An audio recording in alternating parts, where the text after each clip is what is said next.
Je m'appelle Romain Costa, je suis architecte et créateur de contenu depuis 7 ans, où je suis d'ailleurs ouvertement gay sur mes réseaux.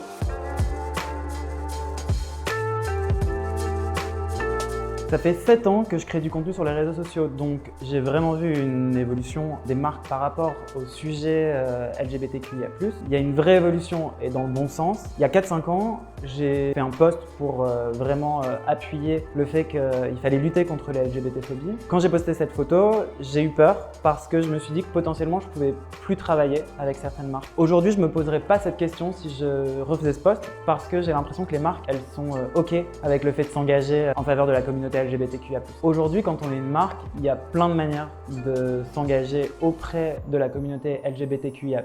C'est important dans les équipes d'avoir le plus de diversité possible, la diversité qui finalement représente la société actuelle. D'essayer de sortir au maximum des clichés. Il y a plein de modèles de famille, de femmes, de hommes, de femmes avec un enfant. Un autre conseil, c'est que c'est bien de donner de la visibilité par exemple à la communauté LGBTQIA+, mais ce qui est aussi chouette, c'est de donner de la visibilité aux campagnes que vous allez faire. C'est comme ça que vous pouvez donner l'exemple à d'autres marques, à d'autres secteurs, de le faire également et surtout de permettre à ce que toute la société soit représentée et que ce soit plus une question. Quand une marque me contacte pour collaborer avec elle, c'est toujours hyper agréable pour moi de ne pas ressentir que j'ai été contacté parce que je suis gay, mais plutôt parce qu'ils avaient envie de travailler avec moi. C'est génial de faire des campagnes au moment du mois des fiertés, mais le reste de l'année, la communauté LGBTQIA+, elle existe. Je fais partie de la communauté LGBTQIA+, mais moi aussi, j'ai dû m'éduquer à toutes les diversités. C'est OK de s'éduquer, c'est pas un gros mot, au contraire, on peut faire des erreurs. On a besoin d'alliés dans la communauté, c'est hyper important parce que la lutte contre les LGBT-phobies, elle va pas être gagnée par ceux qui sont le plus concernés, elle va être surtout portée par ceux qui en sont le plus éloignés et qui peuvent aussi faire bouger les choses.